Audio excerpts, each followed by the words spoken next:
क्या सिर्फ नीट वाले छात्रों को अपना हक मिलना चाहिए? झारखंड में प्रोटेस्ट कर रहे इन बच्चों को इनका हक नहीं मिलना चाहिए? क्यों हम स्टूडेंट के मुद्दों पर सिलेक्टिव होते जा रहे हैं? क्या झारखंड का मुद्दा अलग है, पंजाब का मुद्दा अलग है, दिल्ली का मुद्दा अलग है, कर्नाटक का मुद्दा अलग है? क्या पूरा विपक्ष सिर्फ केंद्र सरकार से ही सवाल करेगा, जबकि उनके राज्यों में जैसे कि पंजाब, झारखंड और कर्नाटक में पेपर लीक होंगे तो विपक्ष से सवाल नहीं किए जाएंगे? मैं हैरान हूं इस बात पर कि जिस राहुल गांधी ने नीट पेपर लीक मामले में प्रधानमंत्री के घर का घेराव किया था, वो राहुल गांधी झारखंड के मुद्दे पर क्यों खामोश हैं? दोस्तों, मैं चाहता हूं कि आप इस वीडियो को पूरा देखें, क्योंकि आपकी आंखें खुलना भी जरूरी है कि कौन सा नेता छात्रों के साथ है और कौन सा नहीं। क्या ये सिर्फ पॉलिटिकल पार्टियां अपना अपना हित साध रही हैं या वाकई छात्रों के लिए आवाज उठा रही हैं? आपको दिल्ली के जंतर मंतर पर चल रहे प्रदर्शन के बारे में हर एक जानकारी होगी, लेकिन क्या आप जानते हैं कि झारखंड की राजधानी रांची में छात्र पिछले कई दिनों से धरने पर बैठे हैं और उनकी आवाज सुनने वाला, उठाने वाला कोई नहीं है। दरअसल ये छात्र सिर्फ इतनी मांग कर रहे हैं सरकार से कि जो भी परीक्षाएं कराई जाती हैं उनमें नियमितता लागू की जाए, उनमें पारदर्शिता लाई जाए और उसके स्ट्रक्चर को सुधारा जाए, जिससे कि गरीब छात्रों को उनका हक मिले। दरअसल जैसे देश भर में नीट पेपर लीक का मामला छाया हुआ था, ठीक वैसे ही झारखंड में लोक सेवा आयोग के पेपर लीक का मामला छाया हुआ है, जिसे कई सारी प्राइवेट एजेंसीज कराती हैं और इसी बात को लेकर छात्रों का विरोध है। छात्रों का कहना है कि जेपीएससी यानी झारखंड लोक सेवा आयोग की तरफ से जो परीक्षा की गई वो लीक हुई, और न सिर्फ लीक हुई बल्कि उसके रिजल्ट में भी कई सारी गड़बड़ी की गई, जिसकी वजह से उन छात्रों को मौका नहीं मिल पाया जो इस परीक्षा को पास करने के लिए पात्र थे। झारखंड के पूरे छात्र इस पेपर स्ट्रक्चर पर ही सवाल उठा रहे हैं।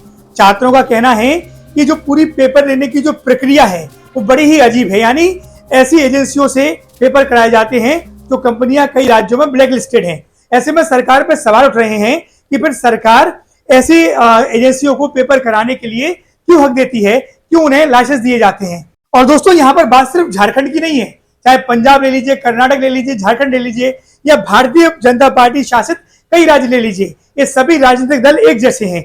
यानी जो मांग जंतर मंतर पर उठी है नीट पेपर लीक में, वही मांग झारखंड में उठ रही है और वही मांग कई सारे प्रदेशों में उठ रही है। यानी हमारा जो हमारा शिक्षा का बेसिक स्ट्रक्चर है उसी में पूरी गड़बड़ी है और उसको सुधारने के लिए अब कई प्रदेशों में छात्र प्रदर्शन कर रहे हैं। दिल्ली के जंतर मंतर पर जहां आपने देखा था कि कॉकरोच जनता पार्टी के प्रोटेस्ट में कई सारे पॉलिटिकल आइडियोलॉजी के लोग वहां पर पहुंचे थे, कई सारे पॉलिटिशियंस पहुंचे थे जिन्होंने स्टेज पर जाकर आवाज उठाई थी छात्रों के हक में, और उस प्रोटेस्ट को बड़ा बनाया गया था।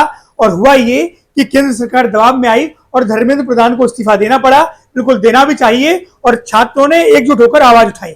लेकिन मैं उन सभी राजनीतिक दलों से पूछना चाहता हूं, क्या झारखंड के स्टूडेंट की आवाज जंतर मंतर पर चलने वाले प्रोटेस्ट से अलग है? क्या आपकी उस पर कोई रिस्पॉन्सिबिलिटी नहीं मिलती?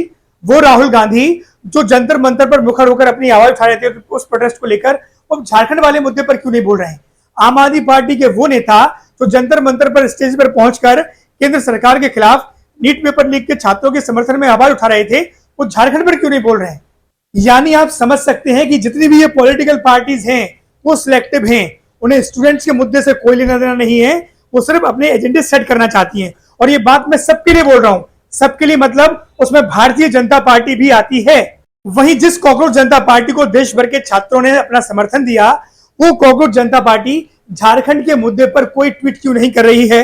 तो कॉकरोच जनता पार्टी क्यों उतनी मुखरता से अपने इंस्टाग्राम पेज पर छात्रों की आवाज नहीं उठा रही है?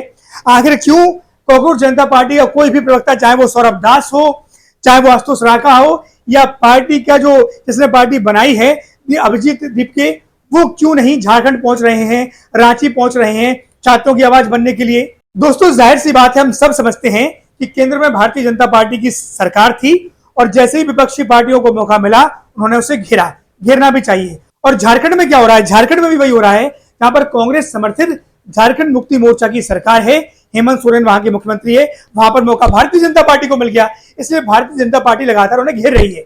अब ऐसे में स्टूडेंट्स को तय करना है कि हमें अपना आंदोलन इन पॉलिटिकल पार्टीज के जरिए करना है या फिर इंडिपेंडेंटली अपनी आवाज उठानी है।